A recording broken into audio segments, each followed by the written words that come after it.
Hello and welcome to anyone who's listening in to today's interview. This program today is made by Parallel Practice Unlimited, a joint venture between Slash Other and ISM Magazine, where we investigate the current state of the architectural profession, as well as look into what an ideal practice could or should look like. Parallel Practice is part of the Scottish Architecture Fringe core program and is happening as we are recording this interview during the festival. The interview sessions that we are conducting are part of this temporary research practice and will ultimately be part of a zine that will be produced in response to the information we gather during the festival. So joining us today, we have Becca Thomas, who makes up one half of the founders of New Practice, an architecture practice based in Glasgow. New Practice is a suitable name as, at least for the lay person, the services they provide are novel and certainly miles away from the architecture of pure construction. Because their work is something more than that, I would say, is an architecture of interaction between people and within communities, an architecture that is sustainable not solely in its long-lasting materials, but in the long-term relationship it aims to foster. Nowhere is this more apparent than in their contribution to the 2012 Venice Biennale as part of the Scottish delegation, which was an open-air dining experience of sorts that aimed to expand conversations normally held behind closed doors to those affected by design decisions, but otherwise not allowed to take part. This event was then replicated in the area in Glasgow where the practice is now based, the Barras, which is an area itself very ripe for explorations on community engagement and the right to the city. So yeah, thank you very much, Becca, for joining us today. Thank you for that lovely introduction. Yeah, no problem. Very happy to have you here. So I guess we were thinking of starting with the Biennale project, or rather maybe the idea of just the broader idea of a sort of event-based architecture. Mm-hmm. I'm reminded of the sort of catchphrase of the architecture firm Lacaton and Basal that won the Pritzker Prize just recently this year. And that catchphrase is sometimes the answer is to do nothing. So going back to the Biennale, was it always an option for you to contribute something that isn't a structure in the strictest sense? And yeah, go on. Sorry. I think specifically thinking about the Biennale, we had just set up. We were kind of a year into practice. So Mark and I have been working together now for a decade, but this was, right at that point where we still weren't really formed in any way. And the key thing we'd kind of set ourselves as a goal for that practice was to be speaking to people, to be translating between architects, designers, engineers, and the people who those decisions would affect. So that meant, yeah, in lots of ways figuring out how we could talk or explain or be a useful conduit without necessarily trying to kind of speak down to people or be condescending. Really bringing people into the conversation rather than kind of talking at them, which I feel can be where a lot of consultation kind of starts and ends. So for us, the Biennale was how we took that into a context where we couldn't speak the language, where we couldn't do the thing that we do, which is talk to people and translate, because we would ourselves need quite physical translation. We would need people to act as our show that we were trustworthy, show that we were safe. We were working in a community who is been quite deeply affected by the Biennale, although they don't really engage with it directly. It's on their doorstep, it's around them, people flood into their space every year and flood back out again. And we were really keen that so for us, that could never be a built thing, because that's what every architecture practice goes to Venice. They build a thing and they disappear. That's what we do with the Biennale. That's what the Art Biennale does. That's what the architecture one does. So we had to go there and make that useful and beneficial and fun. It had to be a thing that people could remember with some joy, to create a connection to that festival that wasn't about what they've missed out on or what's kind of been brought to them, but not not for them. It's been brought kind of to their door, and then people will go, oh, see, we brought these horses some water and they didn't drink, so it's not for them. So how could we create, how could we create something that would be kind of partly made of them and for them and with them? And in that, it kind of came down to, it had to come down then to food or temporary event that was built around an enjoyable experience that we can all understand, that we don't need language to share. I think what we managed quite, we had a local partner, so we spent a long time before we went to Venice trying to figure out who would be our local partner. And there's a charity in that area of Venice that works with existing trade and craft of Venice, so that like the craft of making the front ends of gondolas, the craft of making the boat hooks for the paddles and for oars. So those sorts of very traditional craft-based activities, and sharing them in, you know, and keeping them alive. And that charity really let us become kind of people that were trusted quite quickly.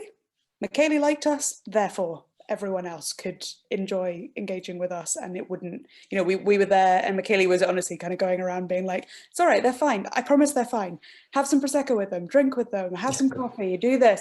I had a lot of Prosecco at 10 a.m. for that week we were in Venice.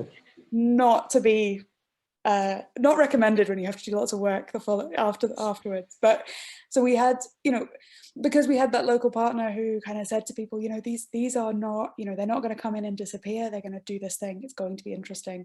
And his wife, who also ran the charity with him, was half English and half Italian, so she spoke English and Italian fluently, and Michaeli spoke Venetian as well, which meant we could live translate everything, all the conversations we were having, into 3 different languages, because a lot of the people we were speaking to didn't speak Italian, they spoke Venetian. So then, and you know, and everything was sourced. It was really important to us. We had almost no budget. The other people who were there with us were doing great things that for their own practices. You know, Grass was building something beautiful. Grass build beautiful things. That is exactly what they should have been doing. Do were doing a lot of work around, you know, mapping and recording the city. And again, that fits really well with their practice. And Stone Opera were working with young people and with kids. And so we were able to do then is kind of slot into the middle of that and be like, we're going to do this thing that's about really embedding ourselves in a community and understanding what they can give us and we can give back to them. So the food all came locally. We found all of the settings in Michaeli's attic. I don't know how he had 55 tables and chairs for the dining set. You know, all of the dining set was got from his attic. We spent a long day cleaning it. So nothing was really brought in apart from the tablecloth, which we made in Glasgow. So there was this, so that, but for us, it was about making something of that space in an event that could only exist there. And then when we started to translate that and think about how we could do that back in Glasgow, you know, we took the same objects, a tablecloth, a decorated beautiful long table, people giving speeches. And the event there had a really different feel because it was of Glasgow. The people who were speaking about that place and their connection to that place. They were also, you know, each course for that one had a different local artist who did a piece that went with it. So there were little sandwich toppers for the sandwich that came from the coffee shop, you know, around the corner. There was wrapping for the tablet. And there was a kind of a poke for the mussels, which again came from the shop around the corner. So all of those again, so it was about saying, right, the structure of the event works. You can sit anyone down a table, anywhere you want. They will have a lovely convivial time as long as we make this comfortable. But then these little things about where we get the food, how we frame the food, how we make it theatrical, those have to then come from that place. So that works in Venice, or that works in the Barras. And it's something we've discussed, kind of how we would run again somewhere else, and what elements we would kind of pick and choose from what we've done already, and where we would introduce the thing that's of that place. So I think that was rambling, but I hope it No. I mean, it sounds amazing, and all these like little details that really speak of each location.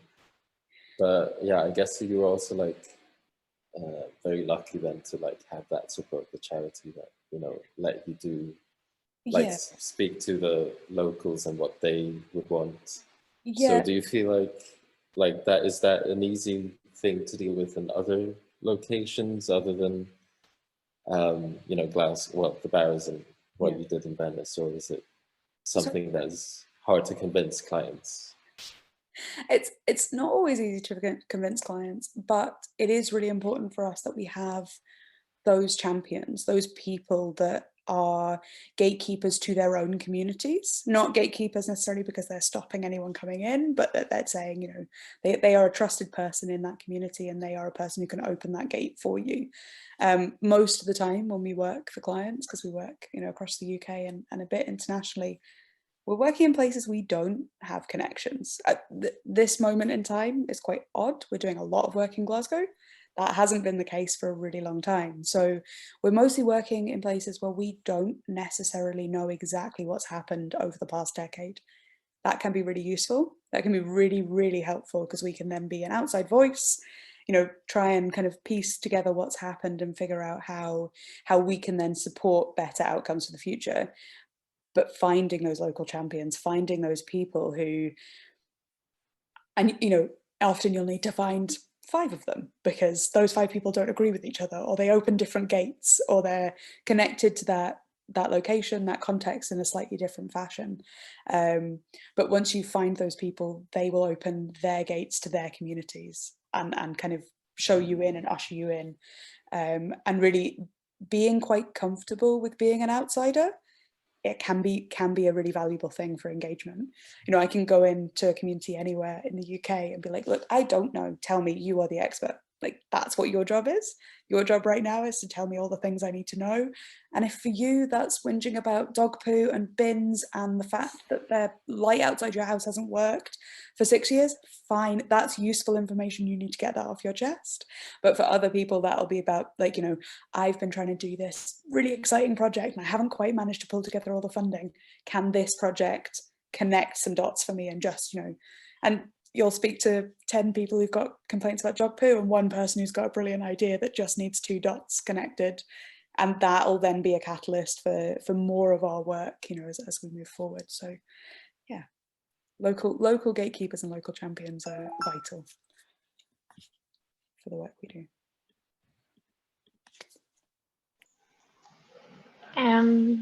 Yeah, it's fascinating.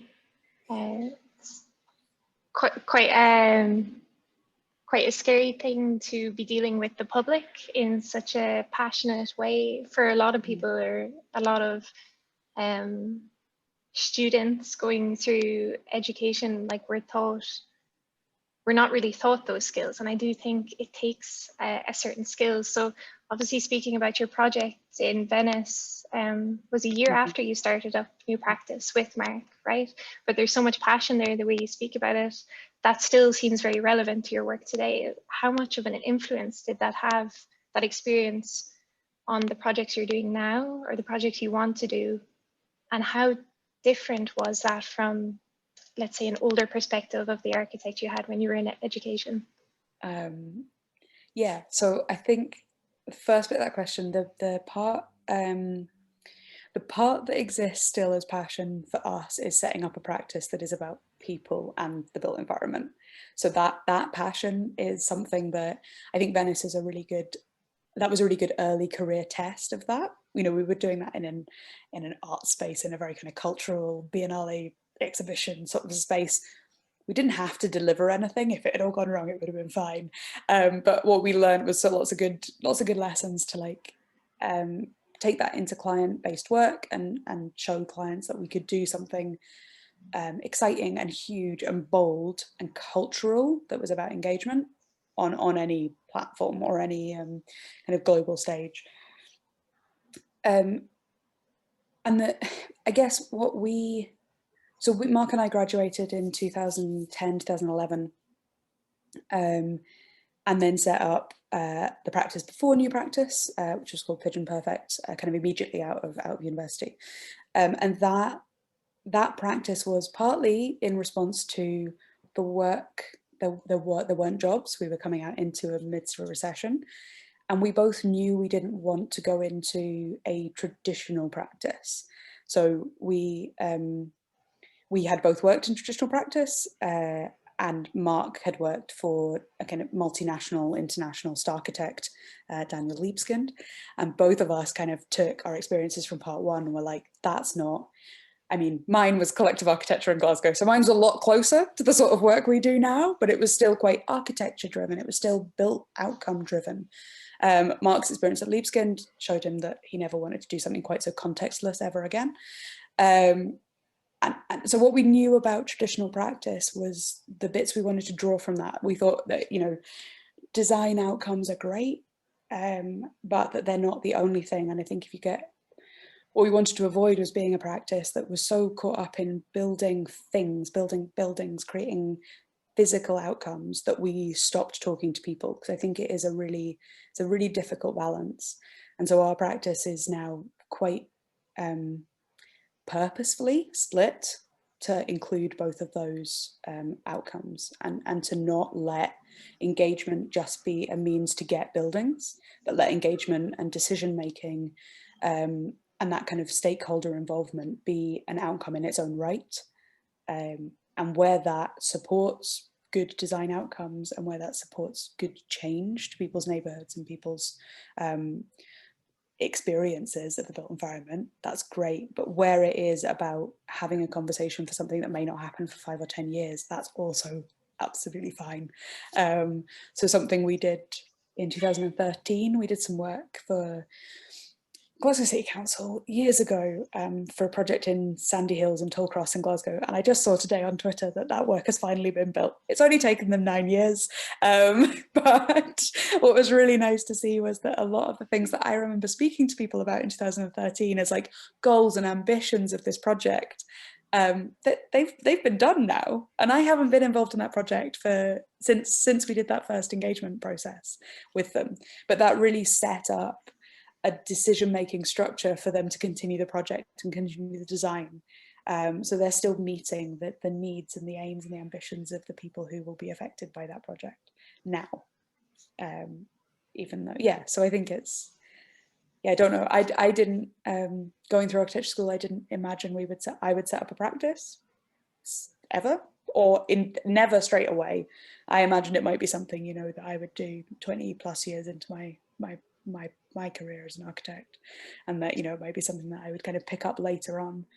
And we almost, or I always feel we almost kind of fell into having a practice because we liked working together, because we were doing interesting things, and then suddenly we were in Venice, and then suddenly we had clients, and then suddenly 5 years later we were running a reasonable sized practice, and 10 years later it's still going, and that's great.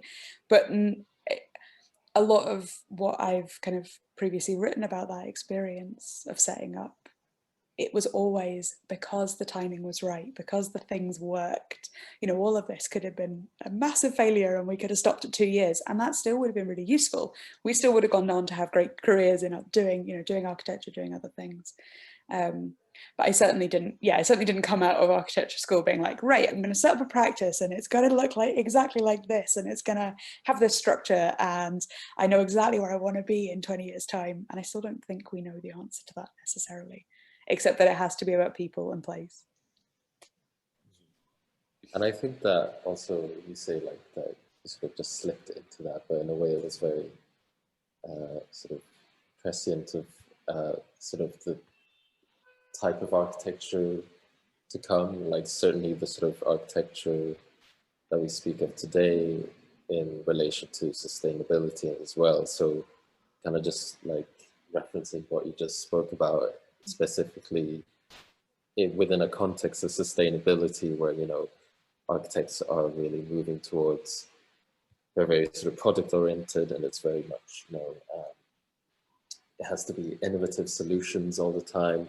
Whereas you guys, it seems like you're more inherently, or more like naturally attuned to just being sustainable, just because of the way being community centric and being sort of process led. So do you think that is the way forward in terms of sustainability?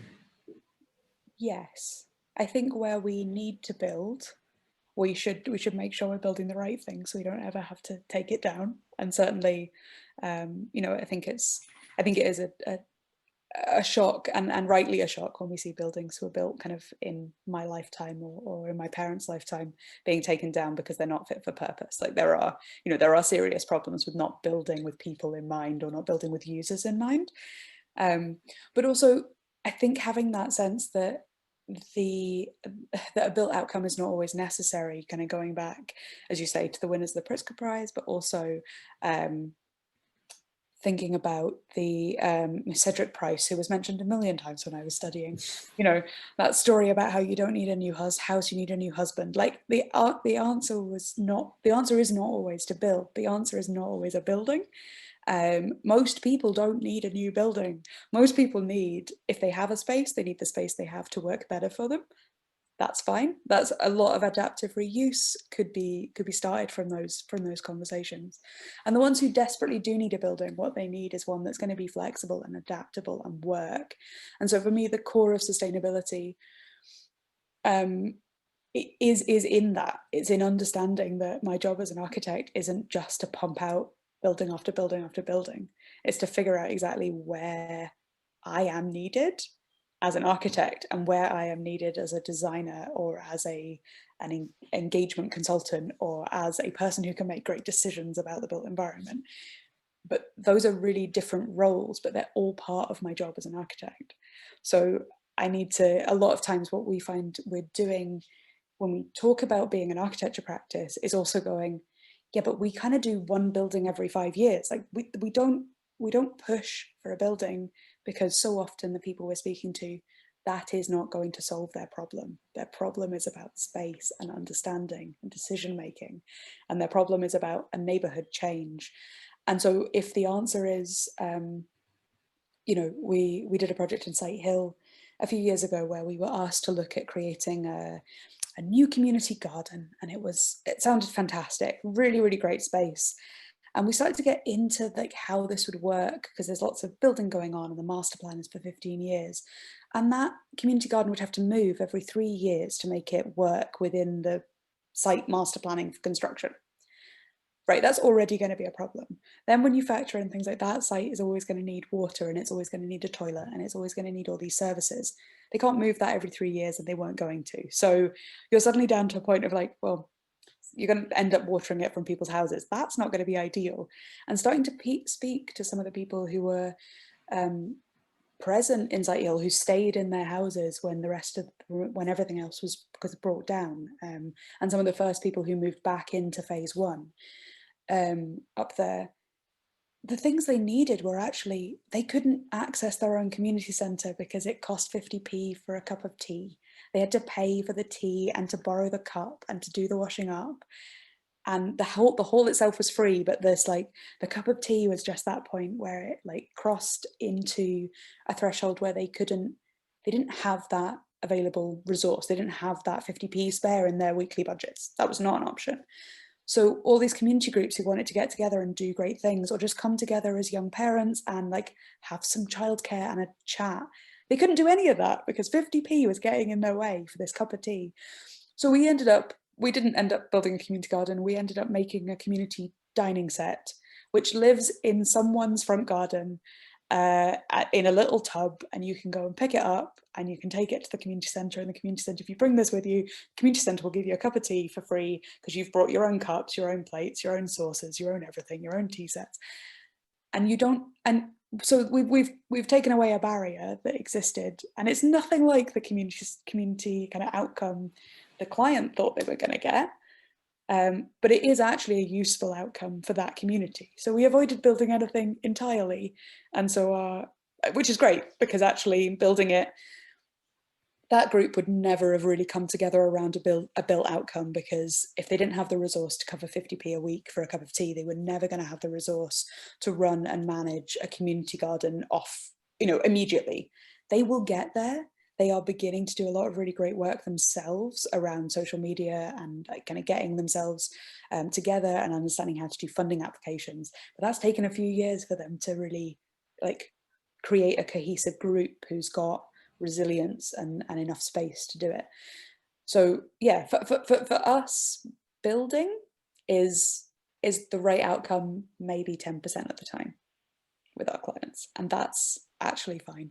And if I never build a new building in my career, that will also be fine. If all we end up doing is adaptive reuse, and you know, kind of like the work we're doing with Kinning Park, or like the work we did at many studios, if those are the sorts of built outcomes we create, then that's also like, that's just fine.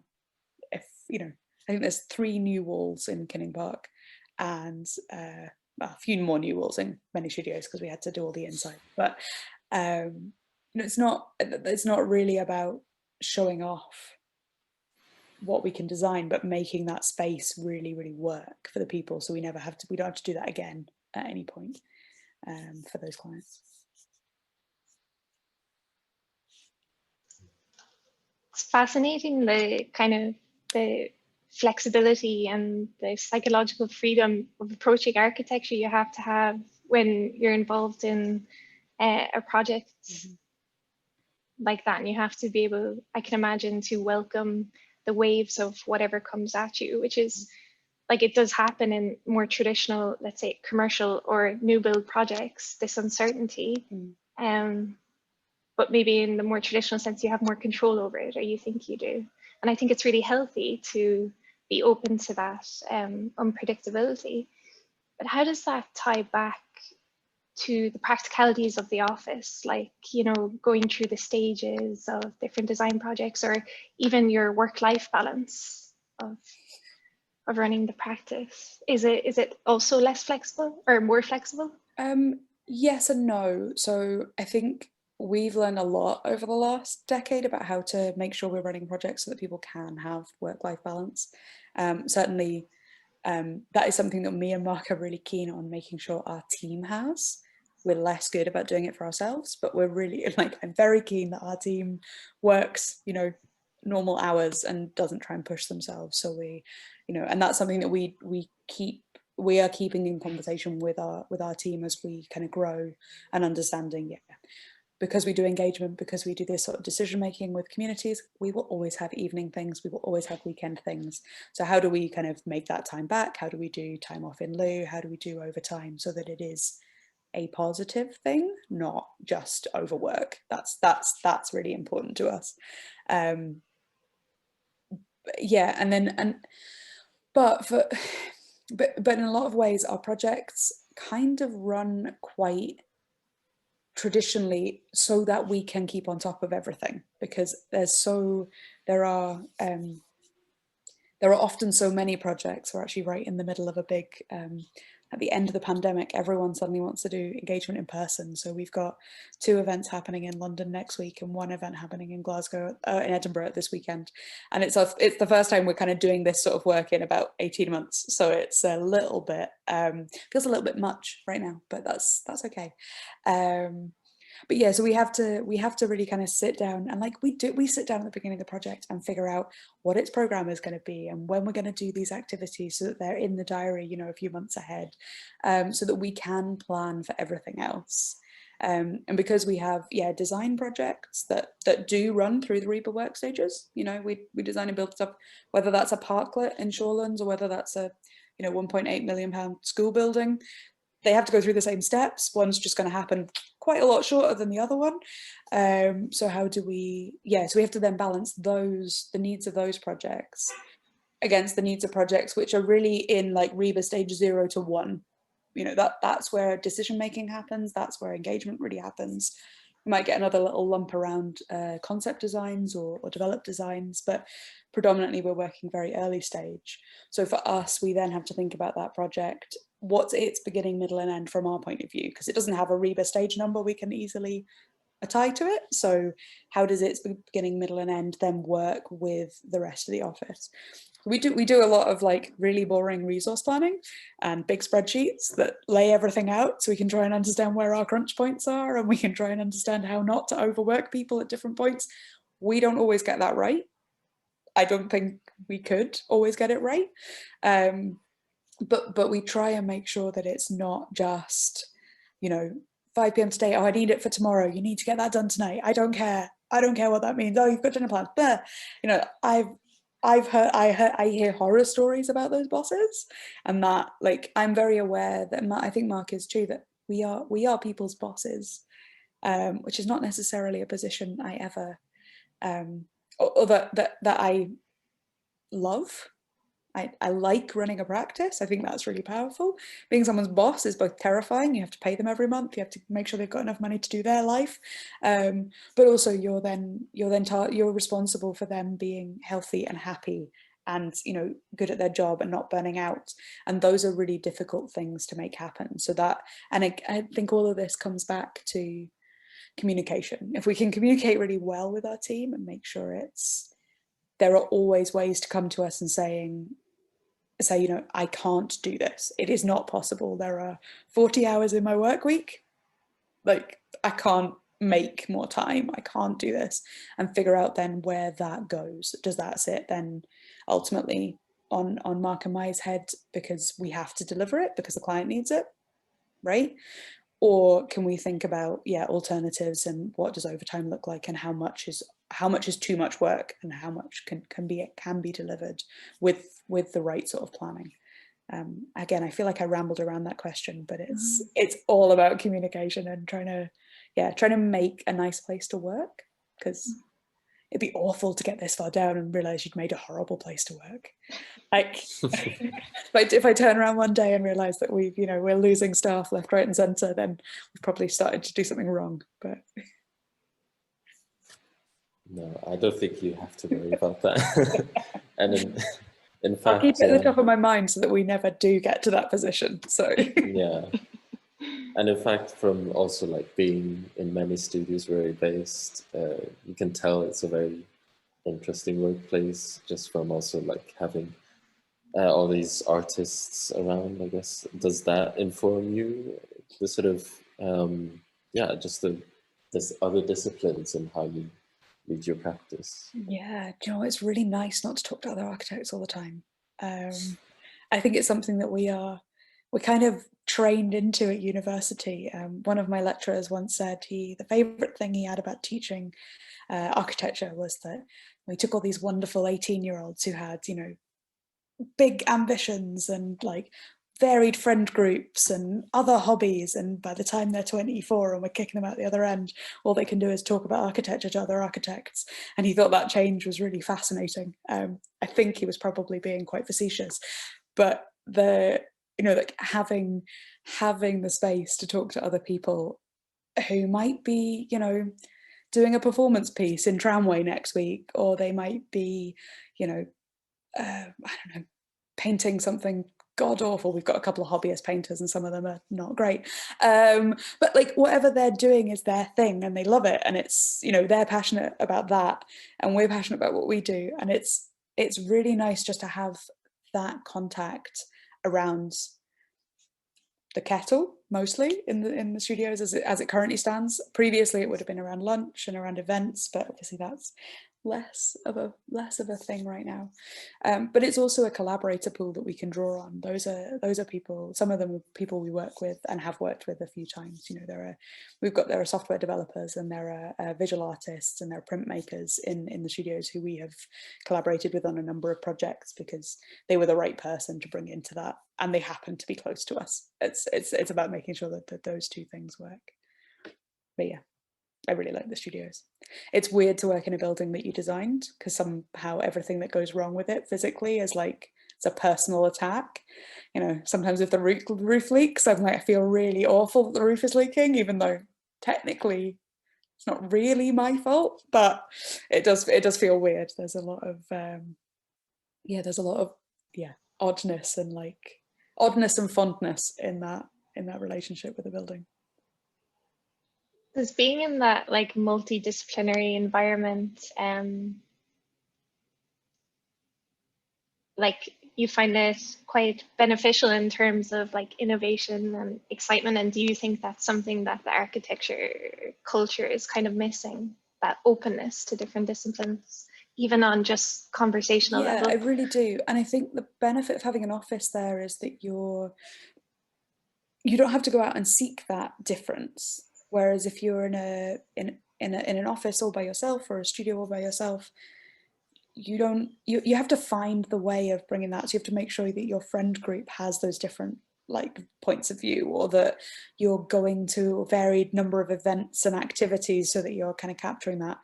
A lot of that I feel like in a shared workspace like that is got through osmosis. It's got through seeing someone every day and asking, you know, how that's going, and what's, you know, what are they doing next, and how are they developing this section of their business that you were talking about a couple of weeks ago. So having it is a really it's a wonderful resource, yeah, just to kind of get your head out of what you're doing and ask questions. And I'm quite curious and nosy, so I like to do that. But yeah, I think you can do it, and all architects should do more of it. But as I say, if you don't have that, if it's not right there by the kettle, then you have to try and make it happen, which is a lot harder. Imagine, yeah. And but even speaking in terms of then like future practitioners or artists or whatever person working in the creative industry, yeah, what is the sort of message you want to impart to them? In just also how you mentioned, you know, architecture students maybe, you know, feeling or being conditioned somehow by education, like, yeah, is there anything that somehow, you know, we should hold on dearly to in terms of, you know, just optimism and hope for the profession? Yeah, I think holding on to our contacts outside architecture. If architects are, you know, jack of all trades and master of none, hold on to those outside interests. Hold on to that weird love of, I don't know, pedigree dogs or whatever it is. Like, hold on to that weird thing that you really enjoy. Those, you know, that collection of hobbies or interests, and don't just try and funnel down to being like this perfect architect who knows all the names of things. I know the names of almost no one. I know the names of almost no architects. I see lots of images and I love them and they like filter through my brain, but I have to go and research again to find out who did them and when they were built. Like, we don't need that knowledge, but we do need to know how the world works and how people move through it and how people use spaces. Like, we should be open to being broad and be open to being multidisciplinary. And I think that starts with like not forgetting that we have other interests outside of architecture, and kind of letting that make you a better architect and a better designer, and yeah, never stop talking to people, because other people's ideas are fantastic. And it also offers you an opportunity to just understand a different perspective or see a different perspective for a moment. And that's what's so excited about you being in the context of managed studios around other artists. Like, you just have it reminds you that architecture plays a very important role, but it is not the whole world. Yes, And, absolutely. If you couldn't have said it better, it's not the whole world. And I think there's often this, you know, I think we should all, as architects or people in the built environment, try and avoid any God complex about what architects can do. We can solve a lot of problems, but we can't solve everything. You know, we can't solve embedded social structures. We can't necessarily make sure people have the money they need to survive. Like, but we can make their spaces better, and that's a great thing we can do. But we can't change everything about their lives with this one space.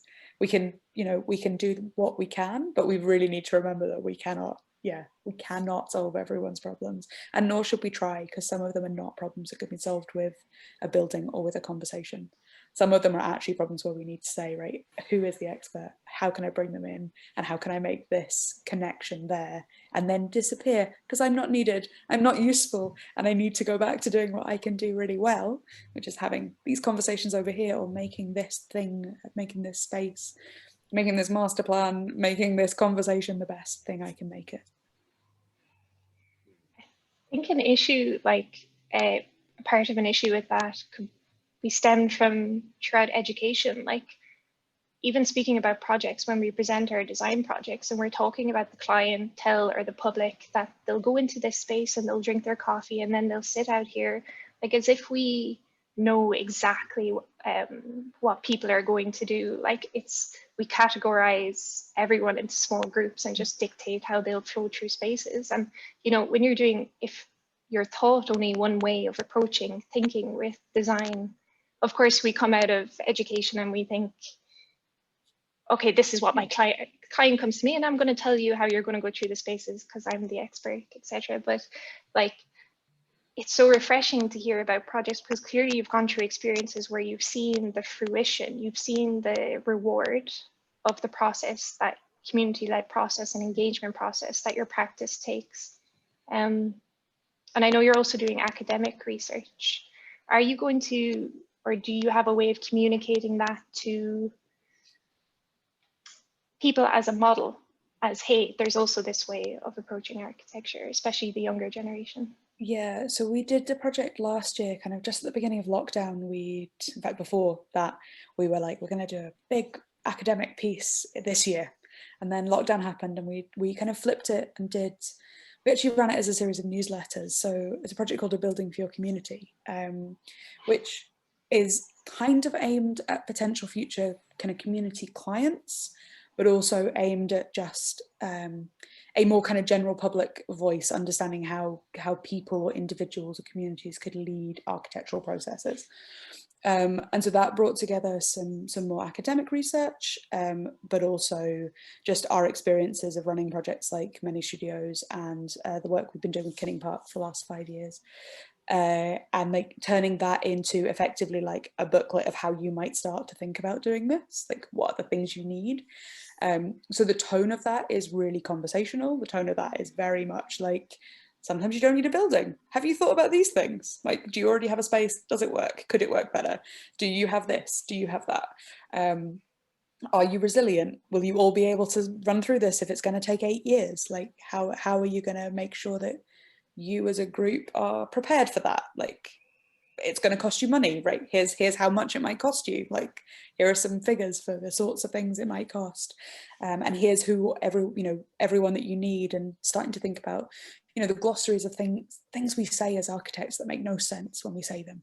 If I said I'm going to run a project through REBA stage 0 to 7, and we'll start thinking about PAM notices and PPPs and doing all this, most clients that I work with have no idea what I've just said.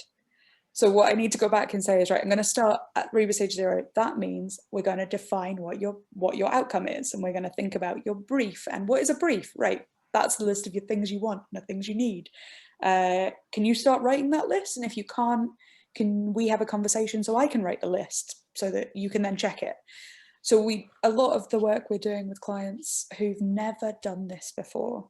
And so we took a lot of that and a lot of that experience and turned it into this, effectively what is, kind of a book, a checklist of things you might need.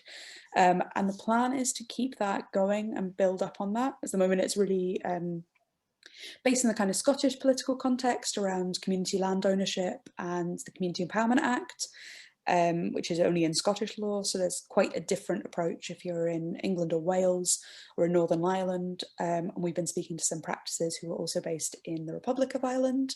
So thinking about how we could expand that resource to cover more, and in the case of Ireland, a kind of international space as well, and thinking about how then the EU ties into that one for Ireland. So that's something we're looking to develop a little more this year, and again, I think it will be kind of web-based, and it will be conversations between people we know and like across the UK and broader contexts, and try and make sure that that's publicly available. So we have a website for that. It's on our website, but you can email me and I will send you a link to all of the like special kind of, it's free but kind of secret information that's like the whole pack. But there's most of that is on our website, and then there's just a single kind of download. But there's buttons on our website to press and it'll email me automatically, so that's super useful.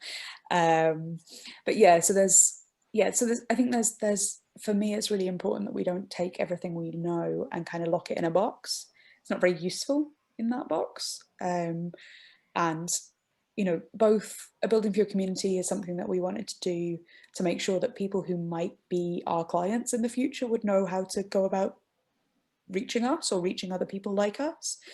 But it's also really vital that people who've never thought about doing architecture, or or doing the sort of architecture that we do, or understanding that architecture could be more than going to work for a mass house builder or going to work at a large named practice, across the UK. There are other methods of being architects and, existing in the built environment. Some of them are not being an architect. Some of them are being something else in the built environment. And that's also, those are things I'm always trying to say to people when I'm doing kind of things about education, or about or with students and with other people. Like, it's weird, and you may not become an architect, and that's like totally cool, because sometimes not being an architect will be the best outcome you get from your education. Yeah, that sounds really just so helpful and informative, and really sorely needed. And also as you say, the language used within architecture can be so exclusionary. Yeah. And just going back to what you said about just the world of architects means, if there's a canon of you must know these and these architects, then as a consequence there will be architects outside of that canon. And so just thinking in terms of inclusivity and sort of those kind of issues, knowing that you're an LGBTQ and female-led office, how has that shaped the way you run the office? Do you feel it's very different from sort of past experiences you've had in offices? Yes. And a lot of that, I think, is just because Mark and my experience of the world is not that of a heterosexual man in his 50s, and it never could be. So that automatically the way that we think about space, the way that we think about the built environment, it's coming from a very particular viewpoint, and I think as long as we remain kind of clear about it, that it's coming from that viewpoint, and that we need, that there are also blind spots in our views of the world that we need to consider and make sure we're filling with other people, with collaborators. But I think it is a different office, and I think it can't help but be a different office. And some of that comes down to how we build a team. So our team is also predominantly female, predominantly women. So we are odd in a lot of ways when you look at kind of architecture practices across the UK, and that we have kind of an openly gay director, and in our team we have a kind of a full range of both kind of long-term illnesses, some disability, and just different viewpoints, different places of kind of growing up, and different points of view. That to us is really important. And that's something that we are conscious of needing to do more on. There's only so much you can do with a team of 8. There's only so much, kind of, we don't ever want to get to a point where we are kind of box ticking and making a checklist of, people we've missed off. But making sure that we do have a broad range of experiences and understandings of the world means that we can do our job better. So that's important for us to get right. But yeah, it's automatically a different office. We have sweepstakes for Eurovision and for the Euros, for instance. But one very surface level example of how our office might slightly differ. But it's about creating a culture where it's okay to be exactly who you are, and that and understanding and recognizing the different experiences that we all have, and also understanding, as I said, where our gaps, where our blind spots are, so that we can address those, and making sure that when we are bringing on collaborators and people that we want to work with on a kind of longer term basis, that we are filling blind spots and making sure that we're connecting with people who are within communities, particularly within communities of colour. Our practice is all white, and that is a problem for us. So making sure that we are always engaging with groups like Poor Collective and Resolve, where we're working in London, and making sure we're doing that in a really collaborative and not at all kind of extractive method. So that's about setting up yeah, projects that work really well with groups like that.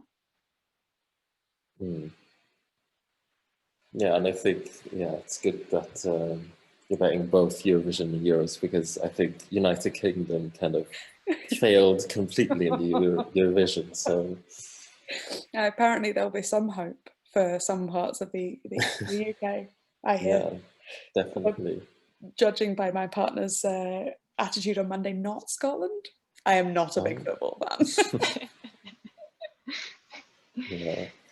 Aoife, did you have any other pressing questions, or is it maybe time to round things up?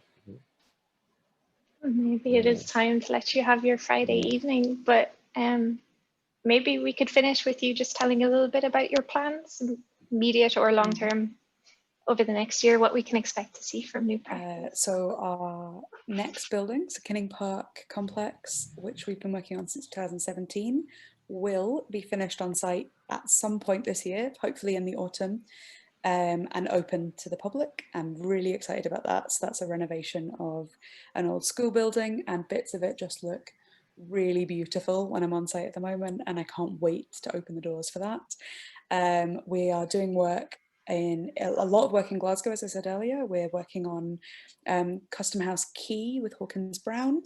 There's engagement currently live for that.